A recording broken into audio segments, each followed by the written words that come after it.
The New South Wales Police were proclaiming that the vile mob who gathered at the Opera House 2 nights after the October 7 attacks in Israel, celebrating the air, sea and land offensive by Hamas that directly attacked civilians and murdered around 1,200 Israelis in cold blood, that vile mob at the Opera House who brought international shame to Australia in front of our nation's most recognisable icon by chanting F the Jews, kill the Jews, and many still believe gas the Jews, that mob were triumphant and jubilant at the horror committed in Israel on October 7. Nobody with that kind of mentality or mindset belongs in this country, period, let alone walking freely on our streets and gathering in crowds chanting vile slurs. One thing I'll say for London is that the police and media there don't kowtow like we do.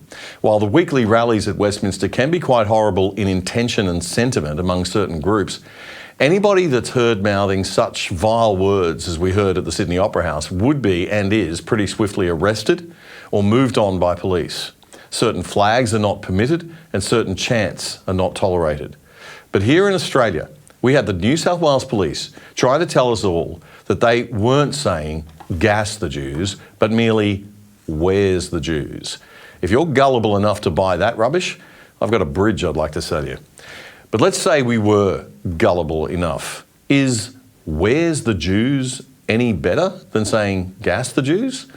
The Sydney mob were supposedly gathered in opposition to the lighting up of the Opera House in the colours of the Israeli flag, which was a show of support and sympathy.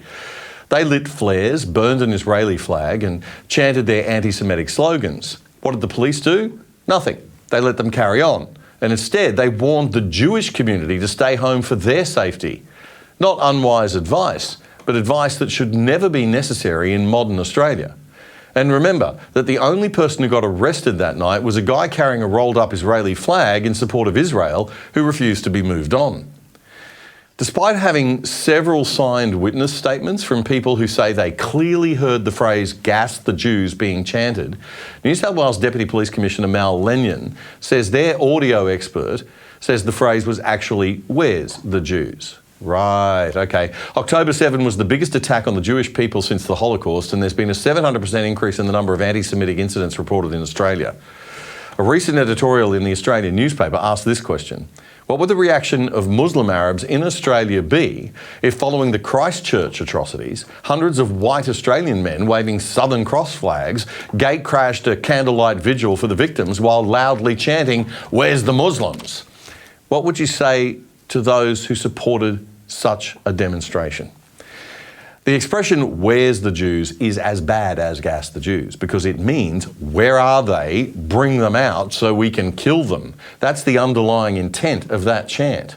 If you believe that is in fact what they were chanting, I don't.